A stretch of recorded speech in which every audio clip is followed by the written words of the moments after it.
Hey everybody, welcome back. It's Business, and it's time to have an overview on the Tier 6 Russian destroyer, the Ognevoi. And this one has, I'll be honest, it's had a bit of a history to it. So, um, I can't say that I disagree with anything that came before because of the issues that it had, and I'll get to that in a little bit, but let's take a look at some of these stats here. So the Ognevoi stock range, 13.1 kilometers. That's a pretty big improvement at stock compared to the, I think, 11.9 on the Yevny. This does have only 2 turrets, and they're dual barrel as well. Just like the US destroyers, you pretty much have the same 130 millimeter guns from 1 point on, and like the 127s on the US destroyers. But the shell velocity is pretty damn good at 870 meters a second. You have a 2500 max AP damage, so when you hit a citadel, should be rolling in very even amounts with that, with 2500 damage. You have an 8% chance of fire, which is pretty good considering the 130 millimeter, and your turret traverse is a bit improved over the Yevny, so it's down to 18.6 seconds, and you can definitely work on improving that and making this even better at knife fighting, which I would say it sort of isn't. So the torps, you have a double rack of these 4 kilometer torps, and it's a 2x3 setup, so 3 torps per rack, and they are mounted center line, so you're able to adjust if you have 2 targets on, like one on the left, one on the right. You can go ahead and set that up, but if you're in that position, you're just a champion of the people because you have giant balls for doing that. So the FCS upgrade does put you up to a 14.4 kilometer range on the guns, which is awesome. But again, you just have to remember with your 7.7 kilometer base concealment, when you fire your guns compared to the US or the Japanese destroyers, you actually have an additional 2 kilometer penalty on your detection. So whereas, say, you should be able to invisifire, like if you had this type of range, you would have like a 2.5 kilometer invisifire buffer on, like just say a US destroyer. If everything else was the same, you only have a 0.5 kilometer buffer to invisifire if you're Russian, just because the national flavor penalty that they have added. And then as far as the torps are concerned, you have this weird little upgrade. I mean, it's only 70, like a 5 knot improvement. I mean, honestly, at 4 kilometers range, you don't need to even bother with that. I would wait until you have the Kiev research just to make sure that you have this ship elited, get that last 10,000 XP and then swing it from there. So main armaments mod 1, I also do aiming systems mod 1 too, because it's important that you have the accuracy because of the fact that you are going to be attacking cruisers a lot and you're going to hit those citadels a lot. So getting that tighter spread, I think, is really important. If you want to improve your turret traverse and you want to be more of a knife fighter, there's nothing wrong with going with the turret mod, or the gun mod 2, because that's a pretty big improvement on, especially combined with expert marksman. I think that would get you down to like, I think a 13 or 14 second turret traverse. I mean, when you're talking like these lower caliber guns and whatnot, it's not as drastic a difference, but it's overall a pretty good improvement. And just something I wanted to point out here too, with the fact that you get the extra slot for the upgrades and whatnot compared to the Yevny, you actually have the same turning radius but a faster rudder shift time, and you're a little slower, so you should feel a slight improvement in the overall maneuverability of this ship, oddly enough. So as far as captain skills are concerned, of course, run situation awareness, last stand, superintendent, and I do run AFT. And that's because I'm a harasser, and I try to maximize that effect as much as I can. Concealment expert, I wouldn't bother with. There's no reason to even attempt it. I think it's just not that type of ship, and I think that's not playing to its strengths if you go with concealment expert. Expert marksman, basic fire and training, definitely want to do those, as well as probably go with, I would say I'd probably go with demolition expert, just for the reason that you're constantly firing these guns as often as you can while you're going as fast as you can. And of course the speed flag there gets you up a little bit further. You're still a bit slower than the Yevny. I mean, not by much. It's only about like a I think it's a 1 knot difference overall, or at least without the speed boost activated. But taking a look at the camos here as well, and the skin is by Tans, by the way, the base skin. I hate running the no camo mod because it just looks terrible when you run into a stock ship with all that rust all over it, in case you don't have a model for it, or if it's like a, you know, like if it's a new ship, or if it's a stock ship. It just looks terrible. So I'd rather go ahead and keep the camos active, because most people are running those these days, and that's a good thing. But yeah, it's a good looking ship, honestly, especially with this color scheme. Now let's take a look at these guns though, shall we? Now when it comes to any of the gunboats, you should really expect to see me picking on the Pensacola at some point. The Ognevoi is no different. The speed at which this thing can dump citadels into a side of a cruiser is awesome.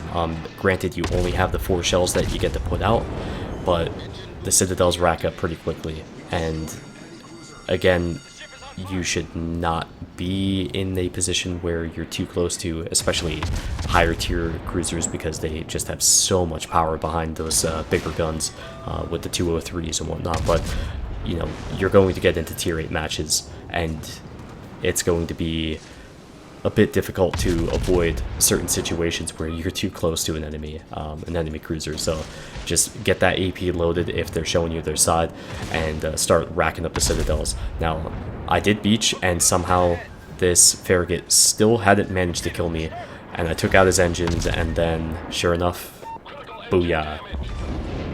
Yeah. Didn't expect that, actually, so I was pretty happy with that turning out the way that it did, mainly because of the fact that it died very, very shortly thereafter. But what I like about the ship, though, is especially at these ranges here, you can see it's a much improved, flatter arc. Allows you to get citadels on cruisers from further out than what you would be able to do in the US destroyer. You're able to, as you can see here, I've got the whole middle to myself. I'm not detected.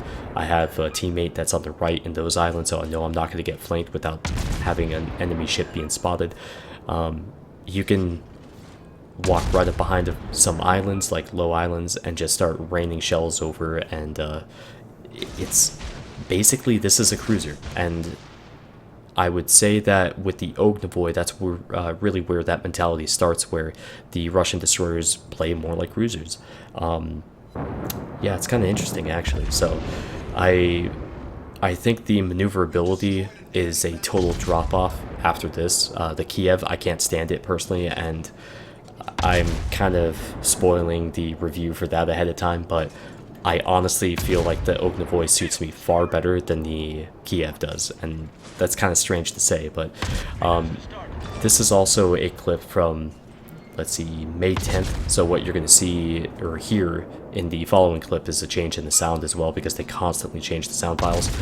This is actually a really good clip showing the sensitivity of the 130mm shells to angle. So I bounced off of him, I penetrated, then I bounced off of him, and then penetrated, you know, as he was doing his little maneuvers there. And it's something you just gotta always bear in mind when you're playing especially a Russian destroyer, because you get to use AP much more frequently due to that flatter arc and faster shell travel time compared to the US destroyers. You learn a lot more about angles very quickly, and it's something that if you're looking to play cruisers or battleships, I would actually start with the Russian destroyers first if you're kind of just getting up, you know, into the game and everything. Mainly because it'll teach you a lot about the different ammo types and when they're going to be effective. So I see these as actually being a pretty solid way to train people on choosing the correct ammo at the right time, interestingly enough. And I will say the AP works extremely well on US battleships. It does not work very well on Japanese battleships. And obviously, like a ship like the Warships is very similar to the US battleship, so you should be able to do a lot of AP damage very consistently against those ships, because they give up a lot more into their superstructure than the Japanese do. So as you can see here, and as far as the stigma surrounding the ship, it all stems from the fact that up until they buffed the turret health on destroyers and cruisers, the Ognevoi very frequently was seen running around without turrets.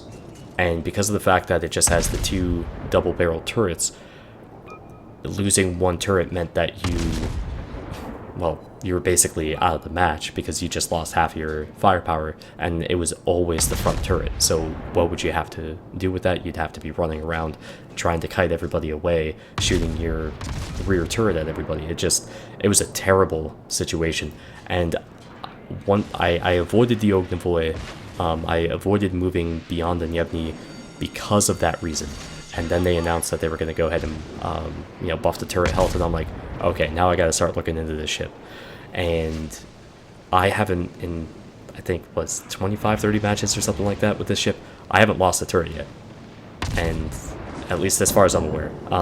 And this New Mexico can take 6 torps on the thickest part of the bulge there and survive amazingly, but you'll see me try to correct that at a later point too, from that particular very specific experience. But what I find this ship to be really good at is just constantly moving and gunning everything down. You make your presence felt, you distract people, and this is one of the best ships at it because it's a pain in the ass to hit.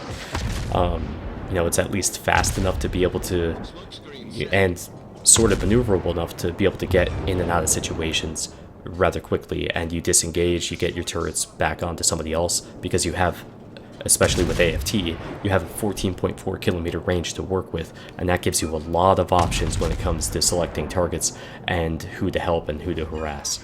So I don't think it's a good idea to go up against US destroyers and try to go one-on-one with them. It's usually best to stay back, I would say, at least 8 kilometers away from them in order to, one, if they start to engage you, they've got that arc that they've got to deal with, and that means time for you to maneuver and avoid the shots. But when you're firing at them, you have just a huge advantage, and that's the thing, is the close range, the closer you get against a US destroyer, the more you give them the advantage. The further away you are, the more you can do against them, because you have the flatter arc, the much faster shell travel time, and that makes all the difference in the world in being able to be a little bit more selective with your engagements and try to maximize your abilities. So you'll see I wasn't actually aiming at the Svetlana there, stupid replay bugs, aiming at the Königsberg behind him, but getting some citadels here and really pressing in against these cruisers and harassing the hell out of them. Svetlana comes around the corner. I launch the torps just in case I die, because the Svetlana's got a lot of guns. He didn't fire, but it's obviously because he was lining up another set of torps there. So yeah, pretty funny. But I did just launch my torps, and these have a 70-second reload, remember? So I'm gonna get ballsy. Now, I was thinking of trying to set up a double strike here, but I've still got 40 seconds on my torp reload, and I'm going to be closing in on this New Mexico in the front here really fast. He does fire at me, and I took a huge risk, of course, of turning towards him, because I knew he was firing AP. I don't think I had seen him switch to HE at all, but at the same time, I gotta take the chances when they're presented to me, so I'm trying to see if I can get this guy killed real fast to set up for the double strike, but it didn't really matter because I still have over 10 seconds remaining on the torps, and it just wasn't going to make a difference. So I charge in, the secondaries are going to start eating me up. He can't possibly do anything against me here because of the fact that his turret traverse is way too slow and leads right into the torps, and unlike the last time I tried to do that, the torps killed him, so I didn't have to finish him off with the guns. Now, moving over to a little bit later, in a different match, we have a situation here where Kami is bow forward against the Texas. There's an ARP Congo, there's an Aoba over there as well, and there should be a Gremiashi somewhere near B2. So I'm trying to move over and see if I can help out Kami real fast. I'm not shooting at the Texas for the reason that he's going to be my torp target anyways, and if I die in this exchange, I want to make sure that I'm doing enough damage to some of the other targets, because I'm mainly expecting the Aoba to wreck me. or the Congo to manage to hit me with a couple good shots, right? So I switched to the narrow spread, dumped my torps very close against the Texas here, and I switch over to AP, and this is a bit cinematic. Now I'm starting to get hit behind me from the Gremiashi, but check this out. Through the superstructure, nice little window of opportunity for a Citadel and a double strike. Oh, that was so awesome. And switch back, try to finish off this Gremi, which was just hit pretty nicely by Kami's Fuso there. I'm trying to maneuver the hell out of here because I'm afraid of some torps coming in and of course run into the carcass of the Texas as it's sinking. There is another enemy Texas over at A, and that's going to be important here in just a second. Trying to just do a little bit more damage on this Congo. Again, give Kami the best chance to finish him off, of course. And it took a few minutes for this all to develop, but I had backed up against the island and I was waiting for this guy to come around. I kept getting spotted by damn aircraft though, and it kind of messed things up. But the guy kept coming forward and managed to get the torps off. Booyah. And just to blow your mind, all of the clips you've seen today are from the same day, May 10th. May 10th, my first day of playing this ship. Yeah.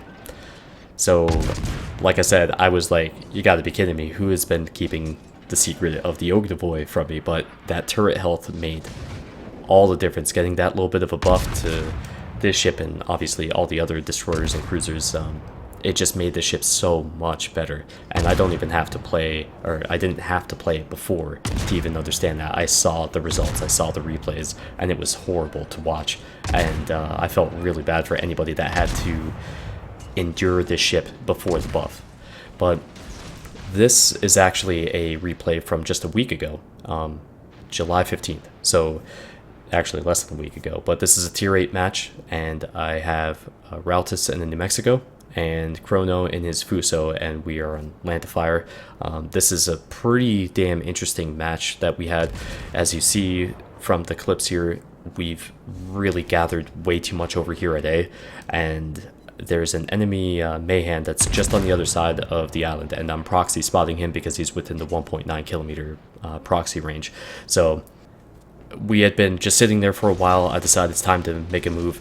I launched torps behind him in case he decides to push forward. I know he's right up against the island, and he doesn't take the bait, and I'm going to take a bit too much damage here. This is kind of unnecessary, unfortunately, but once I made sure I was clear of the torps there, I go ahead and pop the smoke. I've got this guy, lit up and everything.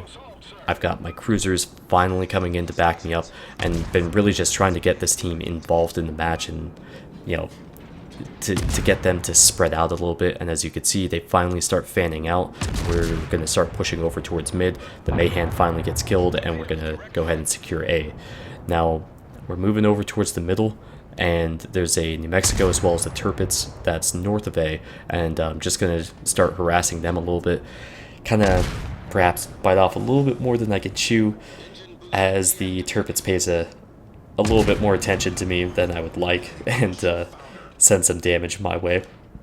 But you got to be careful about who you pick a fight with sometimes in this game. As you see these shells coming in, and of course it's right when I'm turning. So I take a little bit more damage there than I would like, but all things considered, it could have been a lot worse. Typically, the Russian destroyers do take very, very good damage from AP.